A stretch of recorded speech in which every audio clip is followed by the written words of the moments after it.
support and their partnership, and then also the county management staff for assisting us as we move forward with presenting this.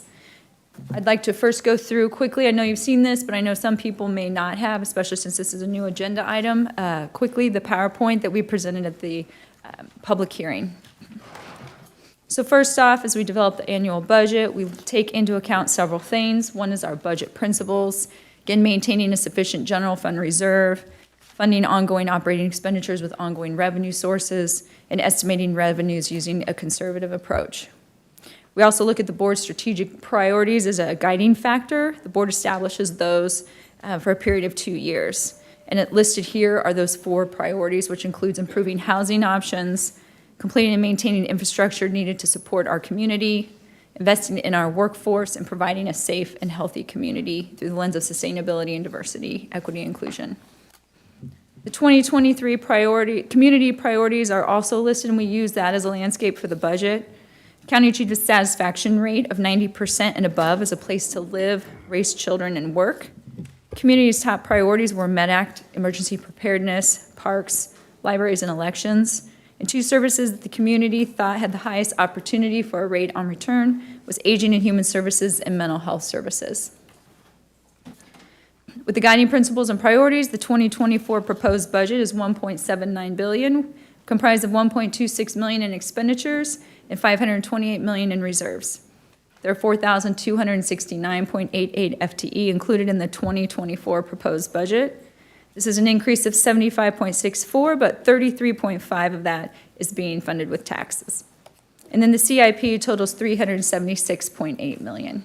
The revenue projections that support the budgeted expenditures of $1.26 billion are broken down in this chart.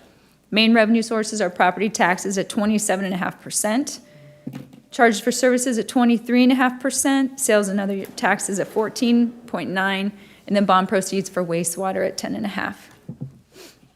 Johnson County sales tax is made up of local sales tax, 3 public safety sales taxes, and 1 stormwater sales tax. County receives 100% of the stormwater sales tax that funds stormwater management programs. The local sales tax and public safety sales taxes all have sharing formulas with the cities by state statute.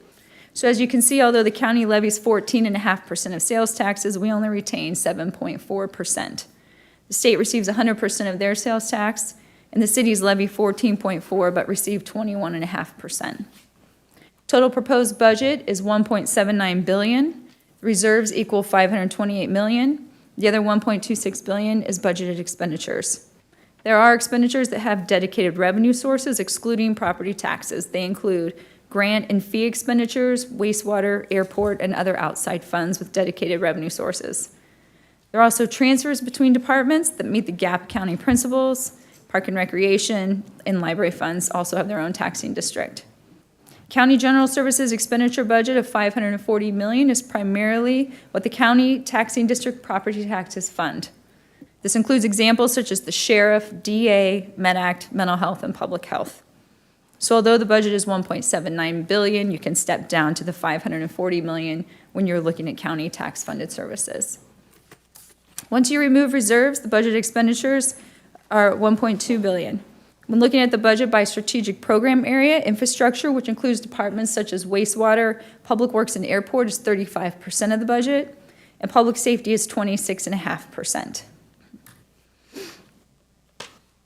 The $528 million of reserves is broken down between general tax-supported funds and other funds. The largest 2 are the general fund at $220 million and wastewater at $205 million.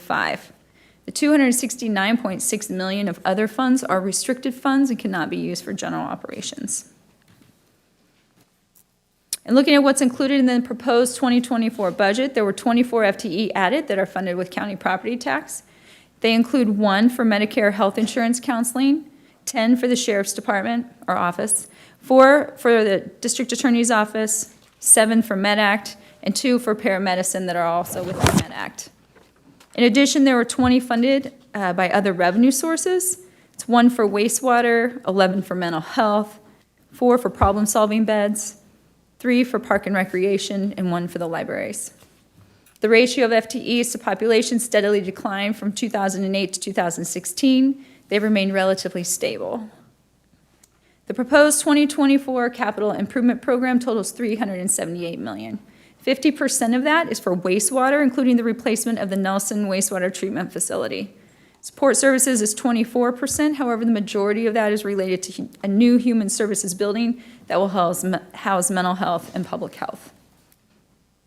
Johnson County collects residents' property taxes associated with their tax bill. However, the county does not retain all of the tax revenue. If you look at your tax bill, the separate taxing entities are shown. The chart here shows how taxes are distributed. The school districts and the community college receive 55% of the property taxes. Cities receive 17.5%, and the county receives 15.4%. This chart illustrates the 5 years of the county's overall mill levy, which includes 1.711 mill levy reduction from 2020. However, the county's mill levy has actually reduced 2.288 mills from 2017 to the proposed 24 budget. Here's a breakdown of the mill levy by taxing district. Again, you can see the three, we have county, library, and park and recreation. And then Johnson County's taxing district does have the lowest in the state at 17.772 for the 2023 budget. It's also lower by 65% compared to the next closest county when looking at the 5 most populated counties in the state. The assessed valuation is greater than other counties, but this chart illustrates that Johnson County has the lowest county tax as a percent of household income at 0.62%. And here's just a visual chart. The average Johnson County home is $398,000. The assessment rate for residential property is 11.5%, which calculates to an assessed value of approximately $45,000. Projected mill levy in October is 24.358 mills after other valuation changes, and that will calculate to $1,115 in annual taxes on the average home, or $92.92 a month. This illustrates the property tax impacts on different residential appraised values. So we're showing $250,000, $350,000, and $500,000. The annual tax at the 2023 mill levy of 24.608 mills is shown in the second column. If you increase the original values by the average appraised value of 11%, you can see the new values of those different properties. The annual tax with the increased values are shown in column 4. When you compare the 2 years, the monthly increase at the proposed quarter mill rollback is $5.82 for the $250,000 home, $8.15 for the $350,000 home, and $11.64 for the $500,000 home. So if you live in the average Johnson County home and pay $92.92 per month in taxes, this is a sample of what your taxes provide to you. Some key services include support for people with intellectual and developmental disabilities, Sheriff's Department, law enforcement, mental health services, crime victim assistance, ambulances, and public health. The revenue neutral rate is required by Kansas legislature. It is the tax rate that generates the same property tax collected the year before using the current year's total assessed valuation. It does not allow for new growth. If the county collected $1 more from the prior year, it would not be revenue neutral. The county's proposed mill levy for the county, parks, and library taxing districts exceed the revenue neutral rate, and the county would need to reduce a combined $31.4 million in property taxes to be revenue neutral. The board has met 11 times to discuss the budget, and we also provided 2 open houses for the public to come and ask questions about the budget. The board did discuss the revisit list items that we've talked about here recently on June 22nd. And then there's additional information, and I'm open for any questions. Thank you very much, Ms. Symes. Let's start with any questions or clarifications that are necessary at this time. Commissioner Ashcraft. Thank you, Mr. Chairman.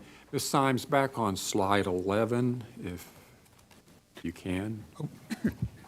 Commissioner Ashcraft, before we do, and I apologize. Please.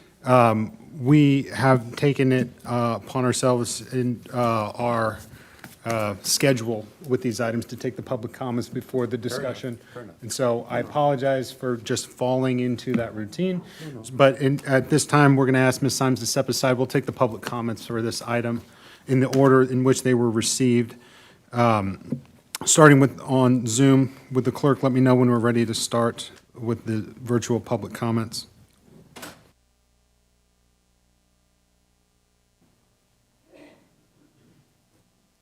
Chair, we are ready. All right, the first name I have is Stephanie Berland.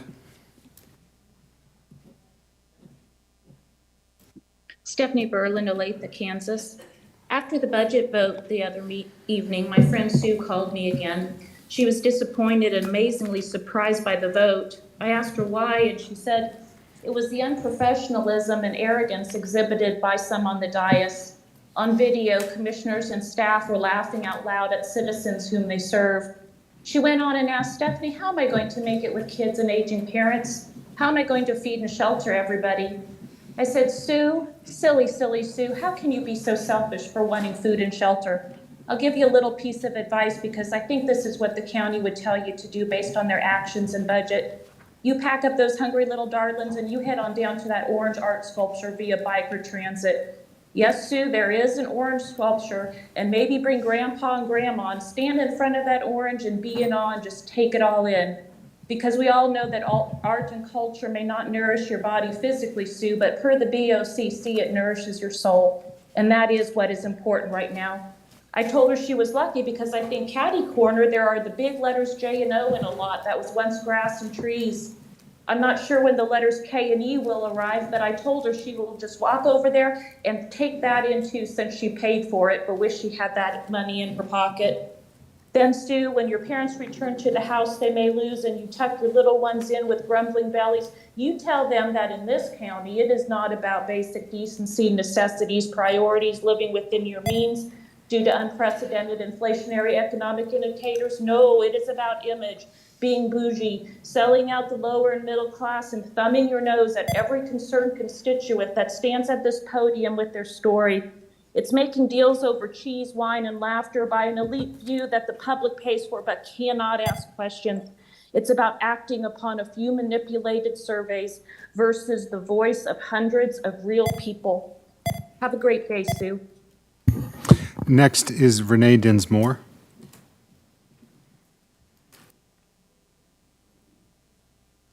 Good afternoon, thank you. My name is Renee Dinsmore. Can you hear me?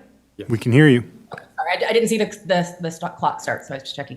Sorry, my name's Renee Dinsmore. I have lived in Overland Park and paid Johnson County taxes for 16 years. I've spent the last 8 years studying state and local government, currently earning my PhD in public administration, and I'm specializing in public policy. But I don't really come to talk to you with a vast amount of my professional knowledge, but just as a member of the community, because I really think we need to talk about people when we talk about the budget. I've worked in the public, the private, and the nonprofit sector, and I can personally attest that the public is the hardest. There are a lot of things that public workers do that happen behind the scenes that people don't see, not because it's being hidden, but because there's a lot of work to do. People wouldn't show up every single day to follow someone for 40 hours a week. If you want good policy and good management and good governance, you have to invest in your people, not just the people in the community, but the people who show up and do the work. Taking care of your people ensures that your policies are not just words on paper, that they are operationalized, administered, implemented, and enforced the way you want them to as commissioners. Good management requires understanding that our median household income in this county is $91,650, and yet starting pay for a firefighter is $50,000, below market value in the wealthiest county in this state. We have the lowest mill. On the whole, this budget is about taking care of the people who take care of us on our worst days. I ask all the commissioners to vote yes on this budget because you care about the lives of everyone in this community, including the ones who do the hard work. Thank you. We'll move on to the in-person comments. First is Tim McCabe.